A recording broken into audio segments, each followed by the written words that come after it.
রাসূল সাল্লাল্লাহু আলাইহি সাল্লাম বলেন, ও রাজলাতু মিনান নিসায়ে, পুরুষের বেশধারী নারী যারা, তারা জাহান্নামে যাবে।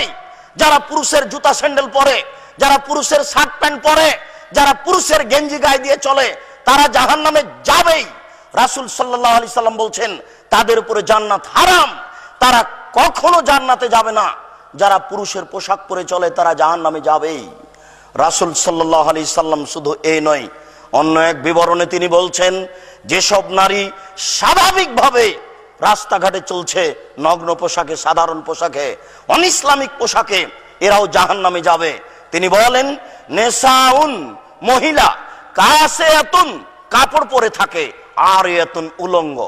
কাপড় পরে যারা উলঙ্গ হয়, যারা ছোট ব্লাউজ পরে থাকে, পেট পিঠ দেখা যায়, যারা ফতোয়া গায়ে দিয়ে স্কুল কলেজে যায়, এরাই হচ্ছে উলঙ্গ পোশাকের নারী। রাসূল সাল্লাল্লাহু আলাইহি সাল্লাম বলছেন, মুমিলাতুন, এরা পুরুষকে নিজের দিকে আকৃষ্ট করে। যখন রাস্তায় তারা চলে, দুই দিকের মানুষ তাকে দেখতে থাকে। মায়লাতুন, এরা নিজেরাও পুরুষের দিকে আকৃষ্ট হয়। এরা যখন বাড়িতে থাকে, তখন স্বাভাবিক গতিতে থাকে, বাড়ির কাজবাজ করে, মায়ের সহযোগিতা করে। যখন বাড়ি থেকে বের হয়, হাটে বাজারে যায়, স্কুল কলেজের দিকে যায়, তখন কেন জানি কেমন কেমন করে, আন্টি শান্টি করে, একবার হাত হিলাই, একবার চুল নাড়ে, একবার মাথা হিলাই, বিভিন্ন পদ্ধতিতে চলাচল করে। এটাই আল্লাহ রাসূল বলছেন যে তারা নিজেরাও পুরুষের দিকে আকৃষ্ট হয়।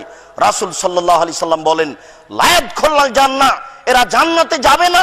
জান্নাতে তো যাবে না, যাবেই না। জান্নাতে তো যাবে না, যাবেই না। ওয়ালা ইয়াজিদনা রিহাহা, এরা জান্নাতের গন্ধ পাবে না। ফাইনা রিহাহা তুজাদু মিন মাসরাতে কাদা ওয়া কাদা, যে জান্নাতের গন্ধ 1 বছরের দূরত্ব পথ থেকে পাওয়া যায়। এটা জান্নাত। এখান থেকে একটা দ্রুতগামী ঘোড়া দৌড়াতে আরম্ভ করেছে, 1 বছর দৌড়িয়ে যত পথ যাবে, সেই পথের মাথায় যদি একজন লোক দাঁড়ায়, তাহলে জান্নাতের গন্ধ পাবে। এইসব নারী জান্নাতে তো যাবে না, যাবে না, জান্নাতের গন্ধও পাবে না। এরা সব জাহান্নামে যাবে। বলছিলাম, জাহান্নাম বলতে নারী আর নারী, জাহান্নাম বলতে নারী আর নারী, জাহান্নাম বলতে শুধু নারী আর নারী, কিছু পুরুষ। এই যে রাস্তাঘাটে ঘুরছে,